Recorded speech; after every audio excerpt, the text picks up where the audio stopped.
네, 오늘 본문은 갈라디아서 2장 1절로 10절입니다. 제목은 복음의 진리를 양보하지 않음. 복음 진리를 양보하지 않음 나와 있습니다. 첫째로는 바울이 14년 만에 예루살렘에 올라감. 바울이 14년 만에 예루살렘에 올라감 2절로 2절이고요. 1절로 2절이고요. 두 번째, 잠시라도 진리를 양보하지 않음. 잠시라도 진리를 양보하지 않은 3절로 5절입니다.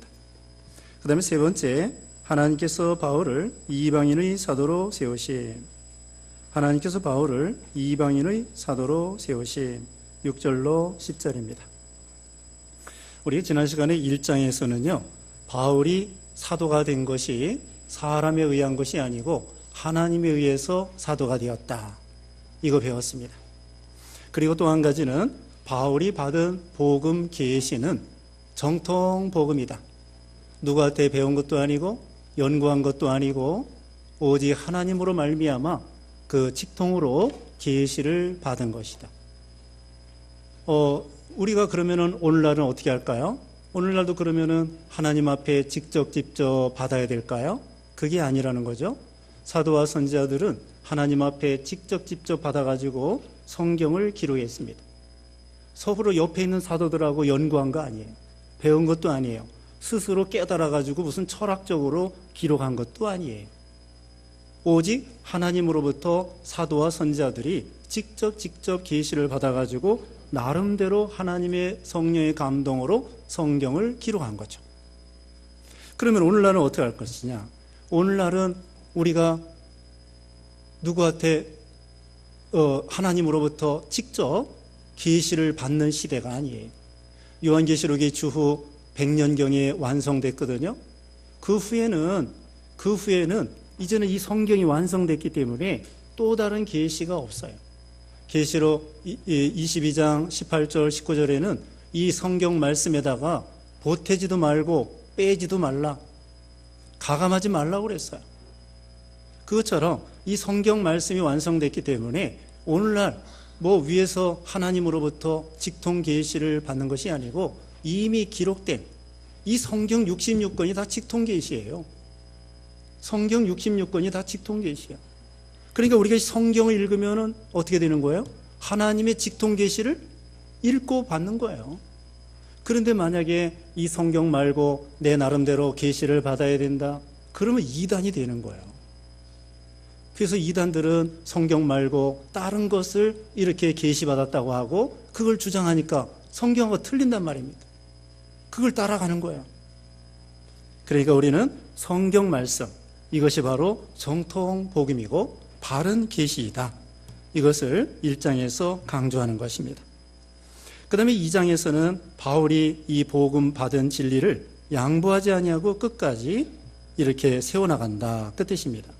1절 말씀에 14년 후에 내가 바나바와 함께 디도를 데리고 다시 예루살렘에 올라갔나니, 여기 14년이라는 것은 사도 바울이 아라비아 광야 3년 동안 거기서 기도했습니다. 그리고 3년 만에 예루살렘에 와서 베드로하고 야고보 감독하고 서로 14일 동안 교제를 했습니다. 15일 동안, 거기 1장 18절에 나오죠. 15일 동안 서로 교제했습니다. 그 다음에 바울은 여기저기 다니면서 선교를 하고 14년 만에 사도행전 15장에 보면은 바나바와 디도를 데리고 1절에 있는 것처럼 예루살렘에 올라갔습니다. 14년 동안 바울은 사방에 다니면서 선교하고 전도했습니다. 교회를 세웠습니다. 개척교회를 세웠습니다. 그리고 14년 만에 예루살렘에 올라간 이유가 있어요. 그건 뭐냐? 이 이방 사람들에게 복음을 전하는데 어떤 거짓 스승들이 예수님을 믿어도 할례를 받아야 된다, 이렇게 주장하는 사람들이 생긴 거예요. 그래가지고 여러 가지 이렇게 의견이 다투게 되었습니다. 그러면은 우리가 예루살렘 회의를 열자. 예루살렘 공회를 열어서 그때 사도들과 감독들과 장로들과 또 여기 바울과 바나바 이방의 선교사들을 다 모아가지고 종교 회의를 한 거예요. 최초로 최초로 역사 이래로 최초로 종교회의를 열었습니다. 종교회의를 열어서 그 사도와 사도와 제자들과 또 감독들과 장로들과 또 여기 바울과 바나바, 디도 이런 모든 사람들이 이 기독교 지도자들 다 모아가지고는 회의를 했어요. 회의를 했는데 다 성경적으로 이렇게 말하다 보니까 한마음 한뜻이 된 거야. 그건 무엇이냐? 예수님을 믿음으로 구원받는다. 할례를 통하여 구원받는 것이 아니다. 그게 결론이 났어요. 참 성경적으로 바로 깨닫고 바로 논의하고 바로 이렇게 결정을 했죠. 바로 결정한 거예요. 믿음으로 구원받는 거지 할례로 구원받는 것이 아니다. 그 다음에 구원받은 다음에 사도행전 15장 29절에는요 구원받은 다음에 우리 신자로서 해야 될 것, 먹지 말아야 될 것, 피 먹지 말라, 우상의 제물 먹지 말라, 목매어 죽인 거 먹지 말라, 그렇게 먹지 못하는 거 서너 가지를 말했어요. 물론 우리가 성경에 에베소 5장 18절에는 술 취하지 말라 그랬습니다. 이와 같이 예수님을 믿음으로 구원받는다, 할례로 구원받는 것이 아니다, 이런 정통 복음을 14년 만에 예루살렘에서 모든 지도자들이 모여가지고 얘기한 결과 똑같아요. 참 좋은 결정을 하게 된 것입니다. 그래서 2절 말씀에 계시를 따라 올라가 내가 이방 가운데 전파하는 복음을 그들에게 제시하되 유력한 자들에게 사사로이 한 것은 내가 다름질하는 것이나 다름질하는 것이 헛되지 않게 하려 함이라. 그 다음에 이 예루살렘에 올라가 가지고는 유력한 사람들과 큰 회의를 하기 전에 서로 상의를 했어요. 자, 내가 깨달은 하나님 앞에 받은 복음은 믿음으로 구원받는다는 것이지 할례로 구원받는 것이 아니라는 거. 그랬더니 베드로도 맞아, 그 말이 맞아. 야고보 감독도 그 말이 맞아. 베드로가 이렇게 말했겠죠. 내가 사도행전 10장에 보면은 고넬료 가정에 갔었는데 고넬료 가정은 로마 나라의 백부장이에요. 거기에서 복음을 전하니까 그 이방 사람이지만 할례를 받지 않았는데도 복음을 전하니까 막 성령 충만하고, 이것만 봐도 믿음으로 구원받는 거구나. 베드로도 또 그렇게 말하고 야고보 감독도 그렇게 말하고, 그래가지고는 한 마음이 된 거야. 그래서 이제 이 안건을 종교회의에 이제 붙여보자. 종교회의에 붙여가지고는 또 이렇게 앞선 사람들이 이렇게 저렇게 복음으로 말하니까 모든 사람들이 그 말이 옳습니다, 이렇게 결론을 내리게 됐다는 거죠. 3절 말씀에 그러나 나와 함께 있는 헬라인 디도까지라도 억지로 할례를 받게 아니하였으니, 여기 헬라인 디도, 여기 이방 사람인데요, 할례를 받지 않도록 했어요. 만약에 헬라인 이 디도라고 해서 이방 사람인데 할례를 받게 하면은 사람들이 오해를 해요. 바울 봐라, 저 제자 디도를 갖다가 할례를 행하지 않았느냐, 그러니까 분명히 할례를 받아야 구원받는 거구나, 오해하게 돼요. 그래서 사도 바울은 디도에게 할례를 행하지 아니했습니다. 그런데 한편 사도행전 16장 3절에는요 디모데에게는 할례를 행했어요.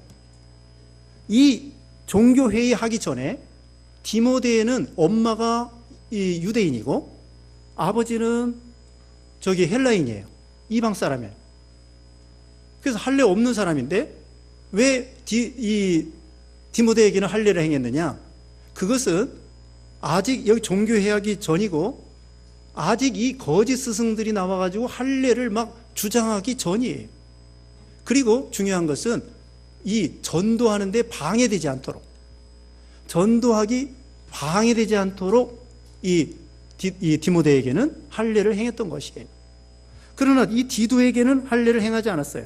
또 이 종교회의 이후에는 오해할까봐 절대로 아무에게나 할례를 행하지 않았던 거예요. 그 다음에 이제 4절에 이는 가만히 들어온 거짓 형제들 때문이라. 그들이 가만히 들어온 것은 그리스도 예수 안에서 우리가 가진 자유를 엿보고 우리를 종으로 삼고자 함이로다. 이 갈라디아 교인들 중에 그 거짓 스승이 들어와가지고는 예수님을 믿어도 할례를 받아야 된다, 유대인들처럼 구약시대처럼 가만히 들어온 거예요. 거짓 형제들은 어떻게 들어와요? 가만히 들어와요. 양의 탈을 쓰고, 이리들이 양의 탈을 쓰고 옵니다. 이게 할례당이에요. 할례당. 이 유대주의, 할례주의, 율법주의입니다. 이 사람들은 몰래 들어와서 누룩과 같이 교회를 어지럽히는 것입니다. 그러면서 여기 예수 안에서 우리의 자유를 엿보고 우리를 종으로 삼고자 함이로다. 바울은 지금 자유, 율법에서 자유 얻었습니다. 율법을 다 지킬 수 없어요. 할례를 받았다고 무조건 구원받는 게 아닙니다. 예수님을 믿음으로 구원받고. 자, 구약시대는 어떻게 구원받았습니까? 율법을 통하여 구원받은 것이 아니에요. 구약시대에도 오실 예수님을 믿음으로 구원받은 거예요. 신약시대는 어떻게 구원받았어요? 오신 예수 그리스도를 믿음으로 구원받는 거예요. 그러니까 구약시대에도 누구를 통해서? 예수님. 신약시대에도 누구를 통해서? 예수님. 구약시대에는 오실 예수님, 신약시대에는 오신 예수님을 통하여 구원받는 거예요. 그러니까 오직 예수야. 아담에게도 그리스도 가르쳐 주시고 오직 예수, 예수님을 믿음으로 구원받는 거예요. 이게 정통 복음이죠. 그래서 이제 율법의 자유예요. 율법의 자유입니다. 할례의 자유예요. 할례도 괜찮고 무할례도 괜찮고 상관없어요. 우리가 지난 시간에 말했습니다. 이 구약시대의 성례는 할례와 유월절이에요. 구약의 성례가 뭐예요? 할례, 유월절. 할례와 유월절. 신약시대는 세례와 성찬이에요. 이건 하나의 표시예요. 세례라고 하는 것은 지난 시간에 말한 것처럼 코카콜라, 그 안에다가 코카콜라를 넣어놓고 껍데기에다가 라벨을 붙여요. 코카콜라. 그 라벨이 바로 세례받는 것과 같아요. 근데 라벨이 본질이 아니에요. 그건 표시야, 표시. 본질은 그 안에 코카콜라가 본질이에요. 그래서 우리가 예수 믿는 것이 본질이고 세례는 예수 믿는다고 하는 표시예요. 세례가 본질이 아닙니다. 본질은 뭐예요? 우리가 예수 믿는다는 거예요. 그 세례는 예수 믿는다고 하는 표시예요. 이정표가 있습니다. 가락시장. 사인이 있어요. 도로의 표지판에 가락시장 전방 1km. 가락시장이 본질이고 이 이정표는 하나의 표시예요. 거기가 가락시장이 아닙니다. 거기에서 1km 떨어져 있는 그곳이 가락시장이지 이 표시가 가락시장이 아니에요. 그것처럼 세례 안 받아도 구원받아요. 예수님 십자가 죽으실 때에 한편에 있는 강도가 세례 안 받고 예수 믿고 구원받은 것처럼. 그러나 이왕이면 예수 믿은 사람이 어떻게 돼요? 세례를 받고 은혜, 성례에 참여하는 거예요. 세례 받고 그 다음에는 성찬에 참여하는 것입니다. 그래서 자유, 우리는 율법의 자유예요. 믿음으로 구원받는 것이지 율법을 다 지킬 수 없어요. 율법을 지키려면 613가지 다 지켜야 돼요. 한 가지만 어겨도 지옥 가야 돼요. 그러니 얼마나 힘들겠습니까? 율법을 지켜서 구원 못 받아요. 살인하지 말라? 율법의 정신이 뭔지 아세요? 살인하지 말라? 요한일서 3장 15절에는요 형제를 미워해도 살인죄. 미워하지 않은 사람이 어디 있겠어요? 그러니까 이 율법을 통해서는 다 지옥 가야 돼. 그런데 다행히 예수님을 통하여 예수님이 율법을 다 완성하시고 다 이루시고 구속을 완성하시고 예수님을 믿음으로 구원받는 거예요. 율법을 지켜서 구원받을 사람은 아무도 없습니다. 5절 말씀에 그들에게 우리가 한시도 복종하지 아니하였으니 이는 복음의 진리가 항상 너희 가운데 있게 하려 함이라. 할례주의 한시도 복종하지 않았습니다. 이거요 할례 이거 용납하면은요 유대인들을 통해서 핍박 없어요. 전도하기도 쉬워요. 그렇지만 바울은 그거 아니에요. 어떻게든지 믿음으로 구원받는다. 끝까지 지키는, 끝까지. 그 다음에 6절에 유력하다는 이들 중에 본래 어떤 이든지 내게 상관이 없으며 하나님은 사람을 외모로 취하지 아니하시나니 저 유력한 이들은 내게 의무를 더해 준 것이 없고. 여기 유력하다고 하는 자들은요 저거예요. 베드로 같은 사람, 야고보 같은 사람, 이런 유력한 사람, 원사도, 예수님을 3년 동안 따라다니는 사람들. 근데 바울은 한편으로는요, 자기가 원사도가 나중에 사도가 됐죠. 예수님을 통하여, 부활하신 예수님을 통하여 다메섹 도상에서 사도행전 9장에 사도로 임명받았습니다마는 좀 뭔가 이 3년 동안 예수님 따라다니던 사도들보다는 좀 그래요. 자기 스스로. 그런데 바울이 받은 복음은 하나 유력하던 사람하고 찔리는 거 없어요. 아쉬운 거 없고 부족한 거 없어. 똑같아. 베드로라고 해서 하나님이 더 큰 계시를 주시고? 아니에요. 똑같은 계시. 유력한 사람들, 베드로, 야고보, 요한, 그 사람들 대단하지만 하나님은 사람을 외모로 취하지 않냐. 바울이라고 해서 안 알아주고 베드로라고 해서 알아주고, 우리 예수님은 그러신 분이 아니에요. 사도로 임명했으면 하나님께서는 똑같이 베드로가 가진 복음도 바울이 가진 복음도 똑같이 인정해 주셔요.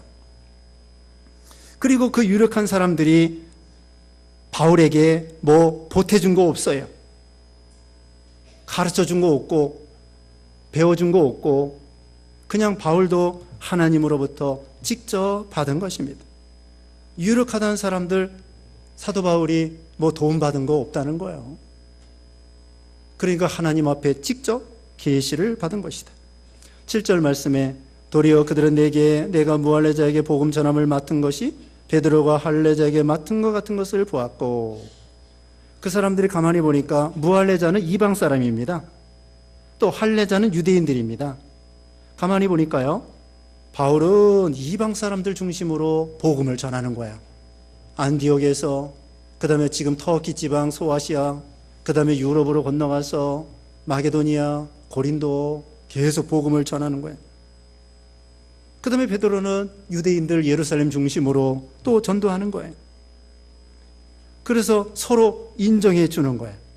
사역이 분담되고 서로 인정하는 것입니다. 그 말이 이제 9절에도 나오는데요.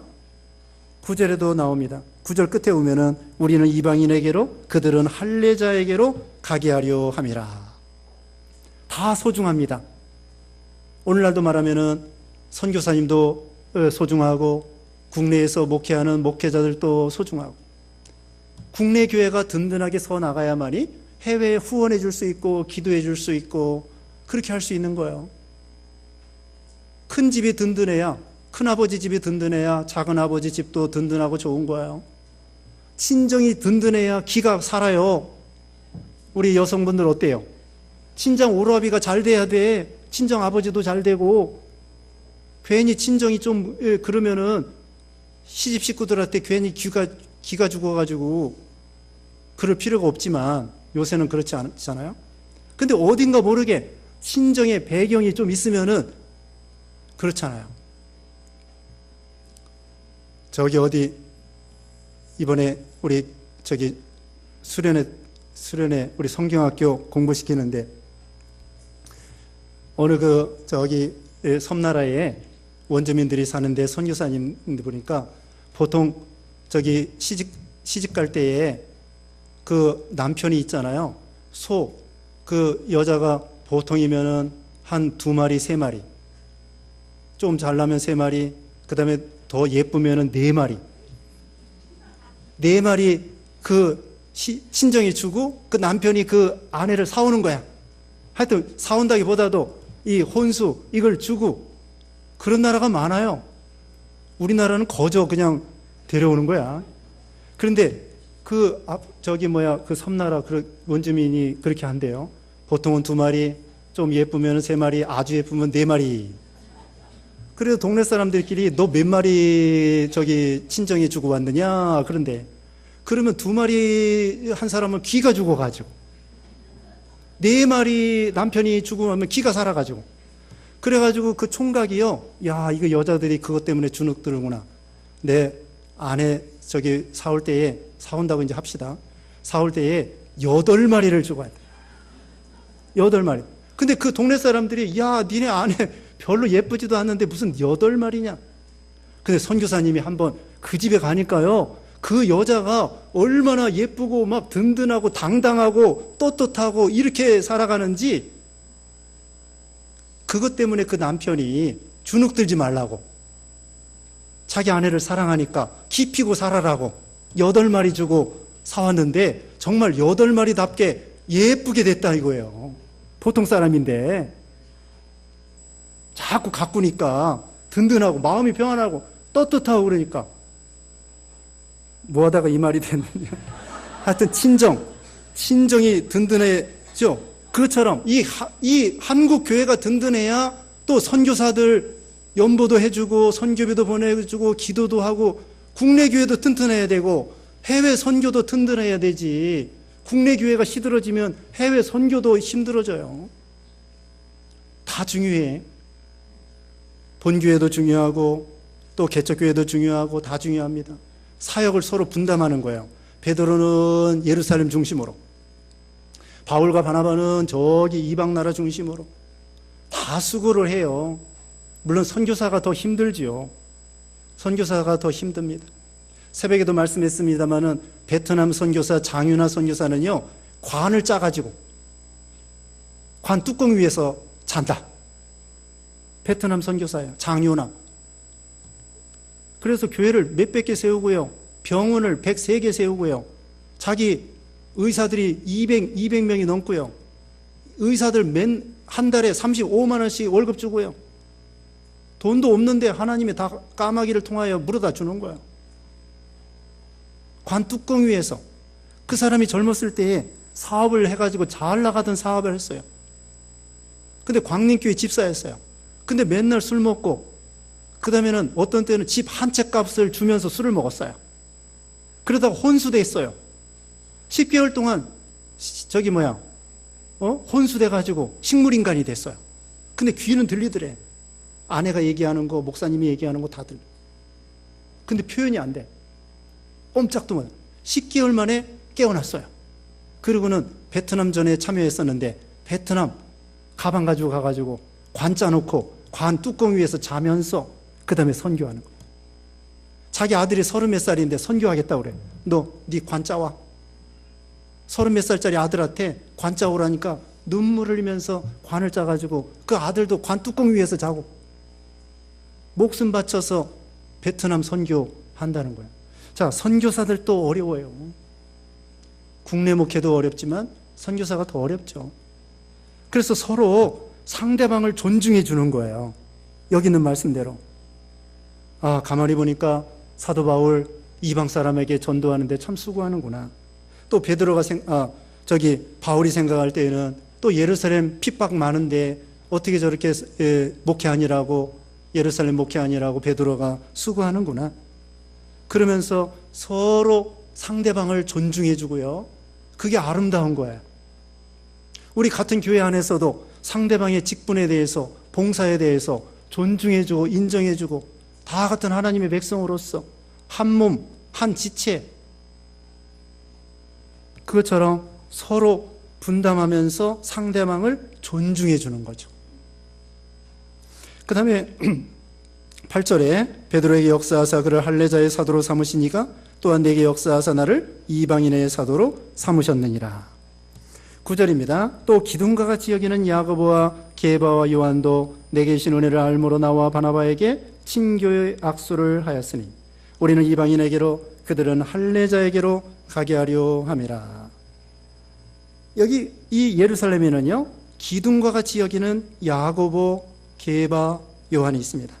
야고보는요, 여기는 요한의 형님 야고보가 아니에요.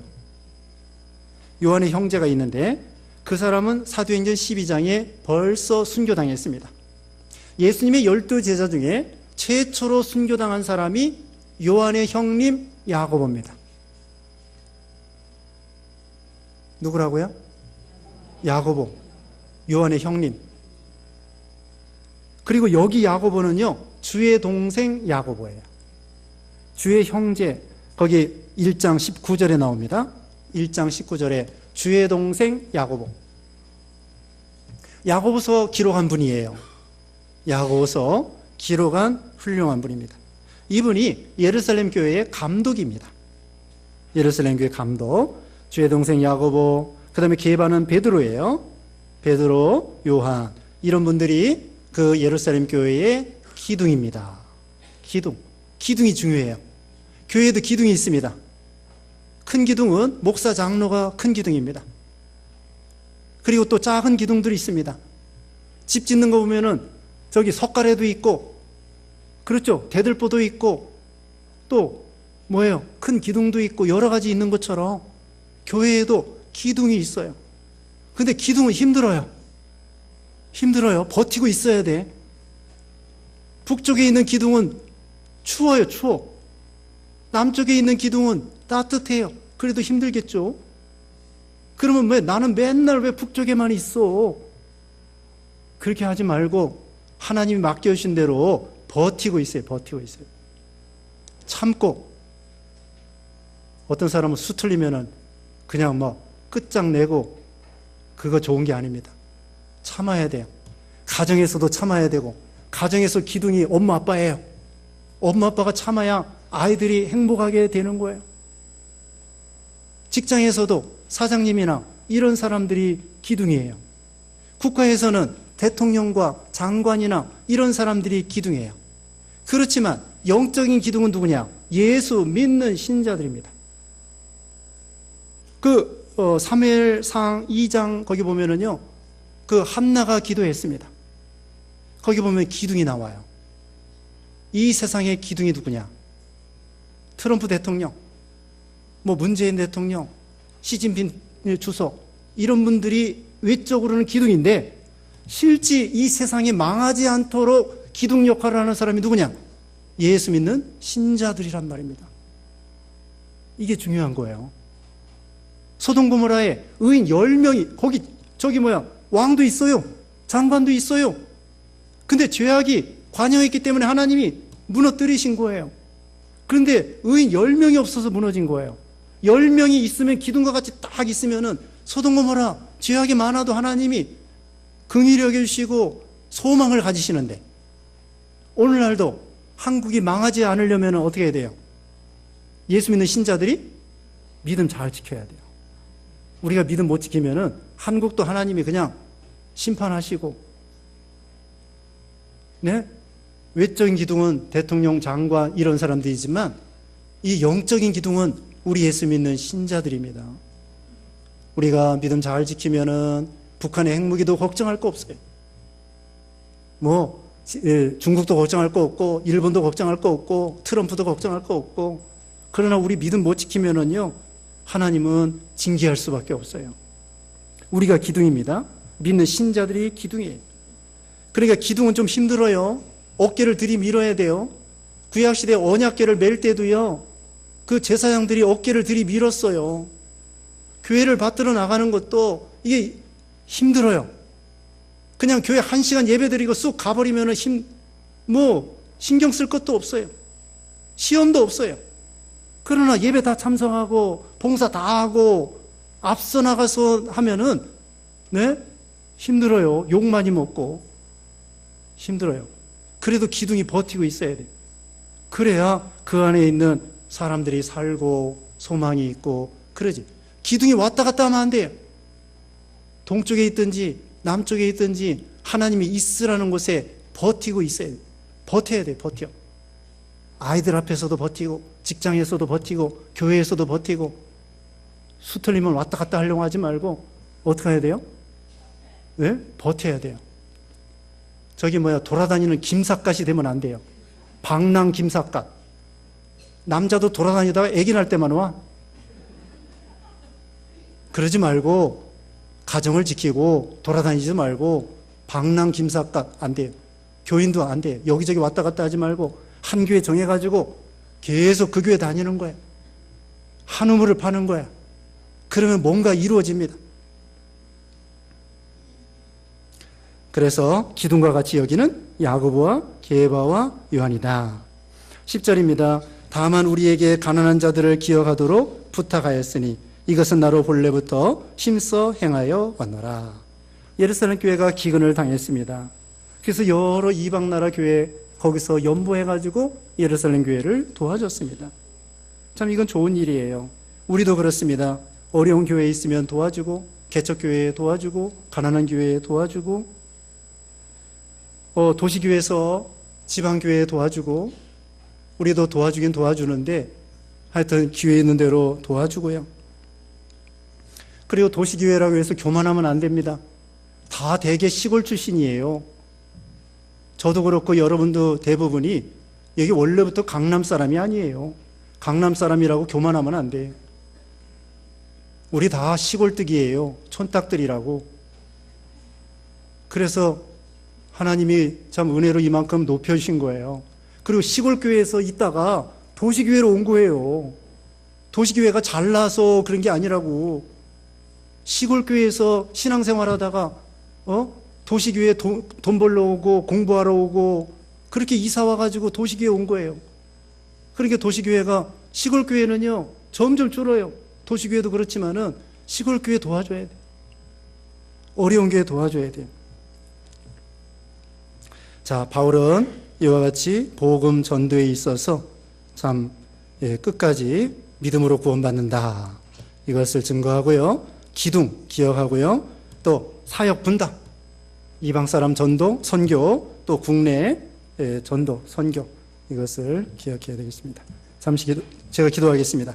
거룩하신 하나님 감사합니다. 우리도 바울처럼 우리에게 주신 복음 진리를 끝까지 세워나가는 그런 우리가 되게 하시고, 기둥의 역할을 잘 감당하는 그런 우리가 되게 하여 주시고, 사역을 분담하여 자기 일에 충성하며 서로 상대방을 존중해주는 우리 믿음들 되게 해 주시옵소서.